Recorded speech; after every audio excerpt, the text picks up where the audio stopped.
Problema na naman ni Mrs. ang kulang na supply ng LPG. Sa ulat ni Akiko Thompson, may isang mas mura at praktikal na solusyon.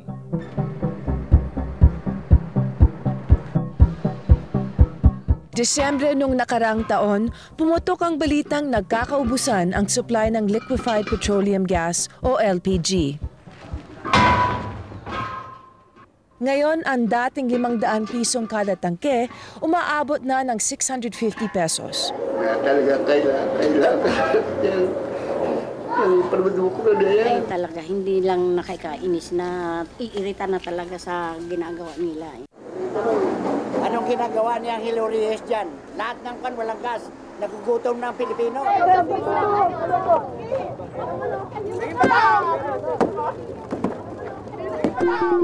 Sa kakulangan ng supply ng LPG, ang payo ni Aling Alma sa mga ina ng tahanan, gumamit ng uling. Pero hindi basta uling ang sinasabi niya. Gawa sa basurang nabubulok ang uling na inirekomenda ni Aling Alma. Kung sa pagluluto ko, yung para sa tinda ko, green charcoal lang ginagamit ko. Mas mabilis raw magbaga ang green charcoal kaysa sa ordinaryong uling. Dahil dito, mas marami siyang nailulutong putahe sa mas maiksing panahon.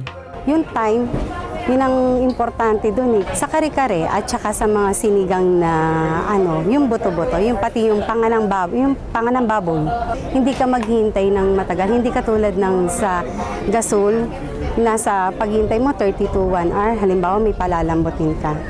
Samantalang sa green charcoal, mga 20-25 minutes, 30, may reaction na kagad, kahit papaano. Maghapon man magluluto, nakatatagal raw siya sa tapat ng kalan. Yung usok niya, okay lang. Pati hindi masakit sa mata, masakit sa sa paglanghap mo, sa paghinga mo. Sa kwenta ni Aling Alma, malaking tipid ang paggamit ng uling mula sa basura. Pero kung pagtatapatin mo yung 2 weeks at saka yung 2 weeks ng green charcoal at saka 2 weeks ng medyo tawag dito, mas matagal naming nagagamit ang green charcoal.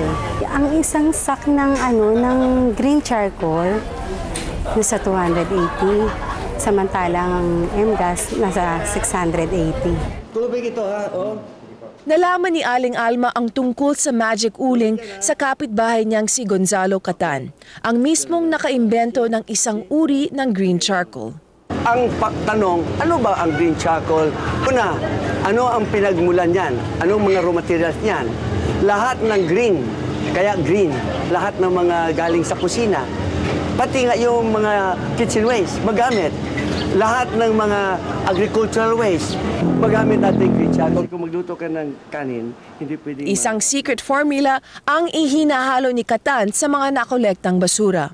Hinahayaan niya ang mga ito na mabulok at pagkatapos ay ginigiling, kinokortehan at pinatutuyo sa ilalim ng araw hanggang maging uling.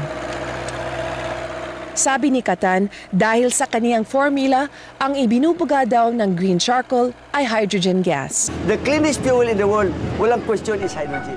Noong 1996, napanalunan ng green charcoal ni Catan ang bronze medal sa International Invention Contest sa Geneva, Switzerland.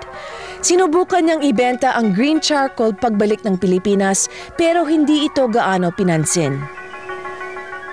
May ilang mga negosyo ang sumusubok ngayon ng green charcoal hydrogen. Meron na kaming 70 establishments. These are restaurants, cafeterias. Meron na po tayo mga na-convert.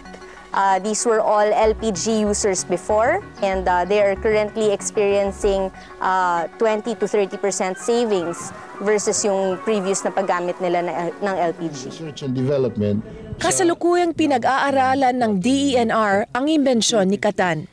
Kasama ang Laguna Lake Development Authority, National Committee on Pest Control, isang kasunduan ang nabuo para gamitin ang mga water lilies sa Laguna de Bay sa paggawa at pag-examine ng green charcoal hydrogen.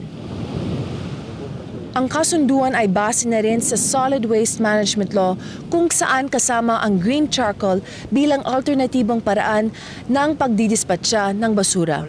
Mula Ilaya hanggang Marneg, hanggang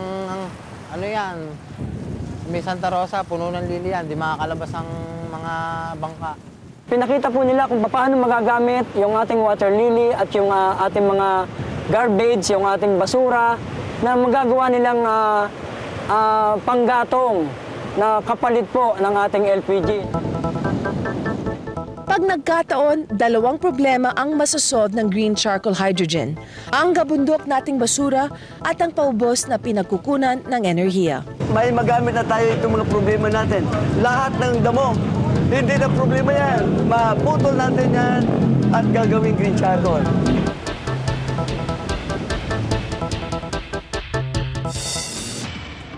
Maraming salamat sa inyong walang sawang pagtangkilik sa aming programa. Hanggang sa susunod na Miyerkules, ako po si Adrian Ayali. Magandang gabi po sa inyong lahat.